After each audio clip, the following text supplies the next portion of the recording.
नमस्कार दोस्तों, राधे राधे। कैसे हैं आप सभी? आशा करती हूँ आप लोग ठीक होंगे, खुश होंगे, स्वस्थ होंगे। तो जी, ये वीडियो पिछले संडे का है। 24 तारीख को मेरी मम्मी की 13वीं हो गई थी और 25 में हम लोग वापस आ गए थे। फिर उस दिन तो कुछ नहीं किया। और ये अगले दिन 26 तारीख का वीडियो है, यानी कि संडे का।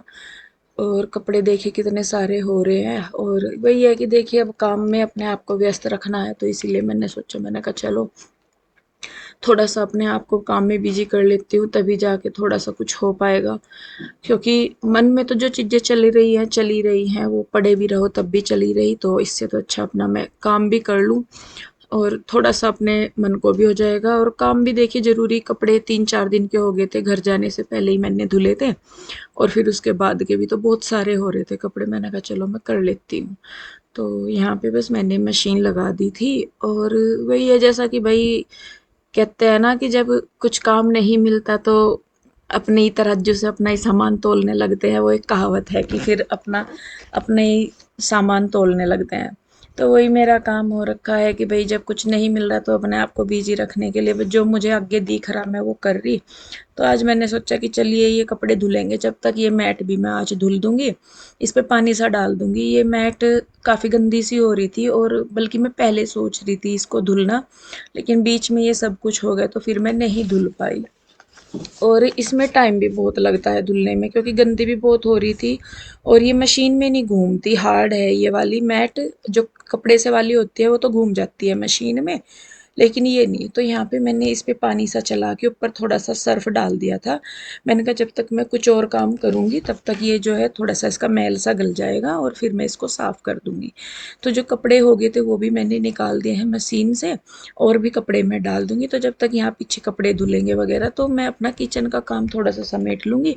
क्योंकि चाय वगैरह भी नहीं पीती, संडे का दिन था तो संडे को हम लोग थोड़ा सा अपना रूटीन जो है वो लेट सा ही चलता है। तो यहाँ पे देखिए मैं आ गई थी फिर किचन में, और मुझे बनानी थी चाय। तो मैं चाय बना रही थी अपने लिए और पीहू के डैडी के लिए। वो भी बाहर बैठे थे, बल्कि उन्होंने ना अपने बालों में कलर लगवाया था, क्योंकि देखिए उनका काम वीडियो वगैरह बनाने का है, तो काम करने के लिए सारी चीज़ें करनी है। तो वो कलर रखा ही था घर ही। वो कहने लगे कि इंदु मेरे बाल ज़्यादा ही सफ़ेद से हो ही रहे हैं उनके। और ये उनके एज की वजह से बाल सफ़ेद नहीं है, पीयू के डैडी को है एलर्जी नज़ले वाली। तो ये एलर्जी किसी के कहीं कहीं इफ़ेक्ट करती है, किसी की आंखों पे, किसी को जुकाम बहुत रहता है, किसी के बालों पे, किसी के कहीं। तो पीयू के डैडी के बालों पे एलर्जी का असर है, तो इस करके उनके बाल सफ़ेद हैं। और एज भी मान लीजिए हो ही गई है कि जिम्मेदारियां, बहुत छोटी उम्र से जिम्मेदारी यहाँ जब पड़ जाती हैं तो कहते हैं ना कि टेंशन और जिम्मेदारी इंसान को वक्त से पहले बुढ़ा कर देती है, शौक खत्म कर देती है, और पता नहीं बस क्या क्या। तो इस वजह से तो फिर उनको मैंने कलर लगा दिया था। तो मैंने कहा चलो मैं अपना काम कर लेती हूँ। वो बैठे थे, तो शिवानी भी देखिए आ गई थी, और उसके आने से पहले ही मैंने कमरे वगैरह तो मेरे साफ़ ही रहते हैं, क्योंकि हमारा उठना बैठना सारा बाहर वाले एरिए में ही रहता है। जहाँ पीयू के डैडी बैठे थे, टीवी वहीं पे ही है, तो वहीं पे ही हम ज़्यादातर रहते हैं सब। एसी भी वहीं पे ही लग रहा है, सारा कुछ तो हम यहीं पे ही रहते हैं। तो देखिए बस यहाँ पे अभी अ, बस ये हो जाएगा, क्या बोलते हैं, मैंने चाय दे दी है। जो थोड़ा बहुत सामान सा यहाँ रखा था वो उठा दिया, और बस चाय वगैरह पीने के बाद फिर मैं आ गई थी यहाँ पे। तो कपड़े भी मुझे निचोड़ने थे, तो फिर मैंने सोचा कि पहले ना मैं मैट धुल दूंगी, तो फिर जो कपड़ों का पानी होगा वो सारा मैट पे गिर जाएगा। अभी तो मैट गंदी हो रही है, अगर कपड़े उस पर रखूंगी या कुछ करूंगी तो वो सारा मैल कपड़ों में भर जाएगा। तो कपड़े बहुत सारे हो रहे थे, 2-3 बार मशीन में पानी भर के फिर कपड़े धुले सारे। हो ही जाते हैं, जब 4-5 दिन के कपड़े हो रहे थे तो जी देखिए हो ही जाते हैं। बच्चों की यूनिफॉर्म वगैरह भी थी और भी सारी चीज़। तो यहाँ पे देखिए बस अब मैं इस पे मैट पे ना पानी चला के ब्रश लगा रही, बल्कि हाथ भी मेरा दूब गया था। पीयू के डैडी भी कहने लगे कि ला मैं हेल्प करवा दूँ। वो नहा लिए थे उस टाइम पे, बाल वगैरह धुल लिए थे, उन्होंने कलर लगाया हुआ था। मैंने कहा नहीं मैं कर लूँगी, आपने कपड़े पहन लिए फिर गिल्ले हो जाएंगे। तो यहाँ पे देखिए बस फटाफट से मैं कर रही हूँ। ज़्यादा तो हुई नहीं साफ़, लेकिन पहले से काफ़ी साफ़ ये हो गई है। तो बस इसी तरीके से पानी चला के और ब्रश वगैरह लगा के वाइपर से कर करके मैंने इसको साफ़ किया।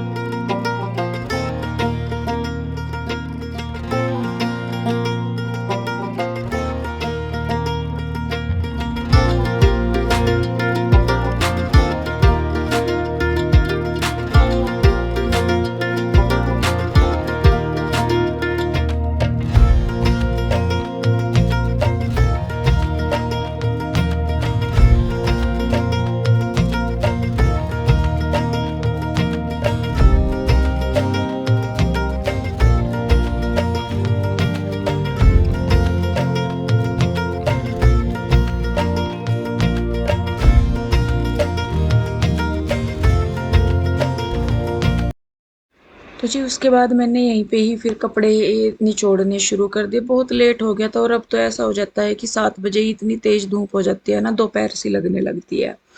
तो बस यहाँ पे देखिए, और इस तरीके से करके आप लोग भी घर पे भी धुल सकते हैं। देखिए सारी चीज़ें तो बाहर नहीं धुलवाई जाती।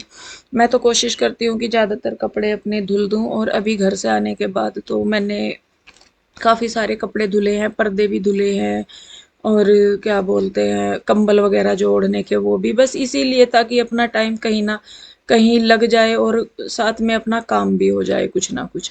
तो यहाँ पे देखिए बस मशीन का पानी मैंने निकाल दिया, एक बड़ी मैट और एक छोटी मैट मैंने धुली है।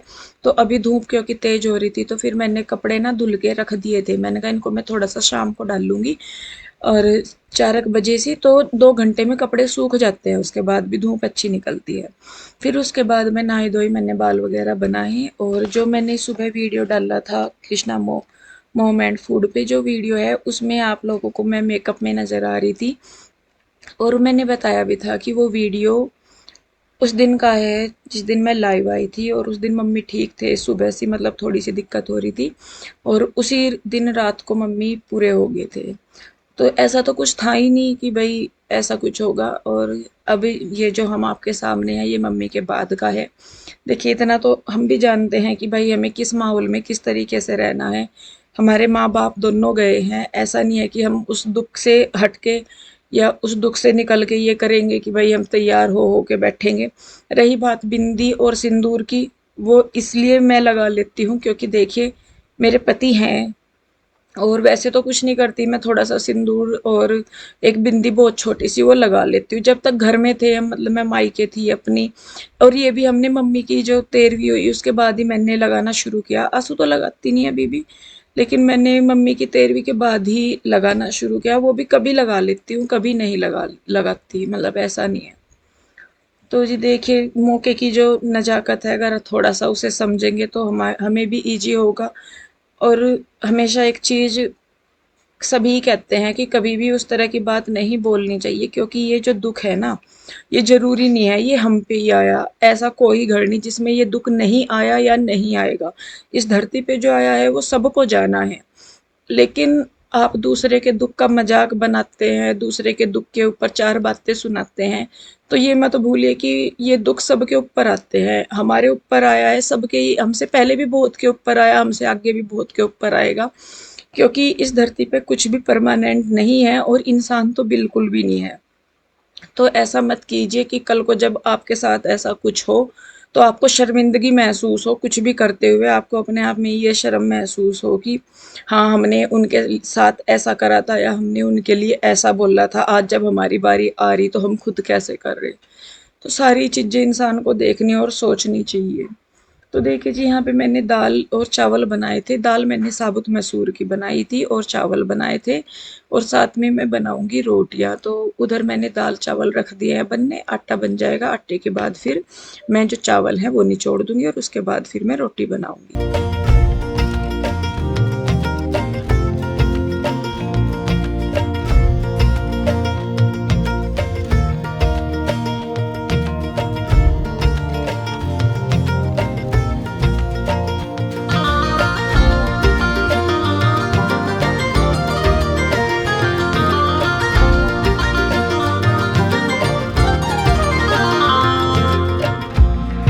तो जी देखिए बस यहाँ पे मैंने रोटियां वगैरह बना दी, मतलब खाना जो है वो पूरा तैयार हो गया, और संडे था इसलिए बच्चे भी घर पे ही थे। तो यहाँ पे बस मुझे अब खाना लगाना है, और खाने में दाल चावल है और रोटी है, साथ में शक्कर गांव में से मम्मी ने भेजे थे। अब तो मेरी मम्मी है और तो है ही नहीं, सास जो है मेरी, उन्होंने भेजी थी। तो बस चावलों के साथ हमारे यहाँ पे खाते हैं शक्कर, तो वो है। तो यहाँ पे बस मैं अपने लिए, बच्चों के लिए और इनके लिए भी खाना लगा दूंगी। कान्हा जी तब तक नहीं आए थे, वो आशु के पास ही थे उधर। उस टाइम तक कान्हा जी नहीं आए थे, बाद में मैं कान्हा जी को फिर लेके आई थी 1-2 दिन बाद। तो यहाँ पे देखिए बस खाना लग जाएगा, और खाना खाने के बाद फिर हम लोगों ने आराम क्या, बस लेट ही जाते हैं अब। क्या ही करें, जितना होता है उतना कर लेते हैं, उसके बाद फिर अपना लेट जाते हैं। तो यहाँ पे बस खाना बन गया था, बच्चों ने भी खाना खा लिया, मैंने भी खा लिया था। और पीहू के डैडी भी आ गए थे बुटीक पे से, तो इसलिए। और इस टाइम पे पीहू के डैडी भी इतना साथ दे रहे हैं क्योंकि वो समझते हैं, बल्कि मम्मी भी, गाँव में से फ़ोन आता है उनका, वो भी बहुत समझाते हैं, बात करते हैं। तो बुआ जी हर का भी फ़ोन आता है, वो भी बहुत समझाती है सारी चीज़ें। तो इस तरीके से करके ही एक दूसरे के साथ से ही सारा जो है काम हो पा रहा है। नहीं तो अगर हम यूँ सोचे ना कि भाई हम अकेले ही, मैं खुद बताऊँ अपनी, क्योंकि जब मम्मी पूरे हो गए थे उसके बाद मम्मी का जिस दिन तीजा था ना, फूल चुगते हैं मतलब तीसरे दिन, तो मैं पिंजौर आ गई थी वापस। और उस दिन से लेके जिस दिन मम्मी की 13वीं थी उससे एक दिन पहले रात से के टाइम मैं घर गई थी। तो बीच का ये एक हफ्ता मेरे लिए ऐसे निकला कि जैसे बस ऐसा हो रखा था कि कुछ है ही नहीं दुनिया में, बस मैं चुपचाप पड़ी रहती थी, ना बोलती, ना खाना ना पीना, एक आधा काम कर लिया मुश्किल से सब कुछ। उस टाइम पे जिज्जा जी भी, पीहू के डैडी भी, या बुआ जी हर का किसी का फ़ोन आता था, मैं फ़ोन भी नहीं उठाती थी जल्दी सी, क्योंकि मन ही नहीं करता था बात करने का। तो वो टाइम ऐसा निकला बहुत, पर वही है कि जब तक परिवार साथ है ना जी, आपके अपने आप के साथ हैं, कोई भी मुसीबत हो, कोई भी दुख हो, कितना भी बड़ा दुख क्यों ना हो, परिवार के साथ ना सारी चीजें ऐसे हो जाती है कि सब आज ठीक हो जाएगा। और हमारा तो टाइम ही इस तरीके का चल रहा है कि किसी के अपने के साथ के बिना तो कुछ होना ही संभव नहीं है बिल्कुल भी। तो खैर जी, ये कपड़े जो धुले थे ये फिर मैंने शाम के टाइम छत पे फैला दिए थे, बच्चे भी मेरे साथ लग रहे हैं। और बस ऐसे ही अपना टाइम जो है वो हो जाता है। तो इस वीडियो को अब मैं रोकूंगी यहीं पे ही। वीडियो आपको कैसी लगी प्लीज़ ज़रूर बताइएगा, और वही आपसे रिक्वेस्ट है कि प्लीज़ इस दुख की घड़ी में अगर आप हमारा साथ नहीं दे सकते, हमें समझा नहीं सकते, हमें प्यार और दुलार नहीं दे सकते, तो ऐसी बातें भी मत कीजिए जो हमारे दुख को और बढ़ा दे। तो बस यही मैं आपसे रिक्वेस्ट करूंगी, और इसी प्रार्थना के साथ वीडियो रोकती हूँ। मिलते हैं जल्दी, तब तक के लिए राधे राधे।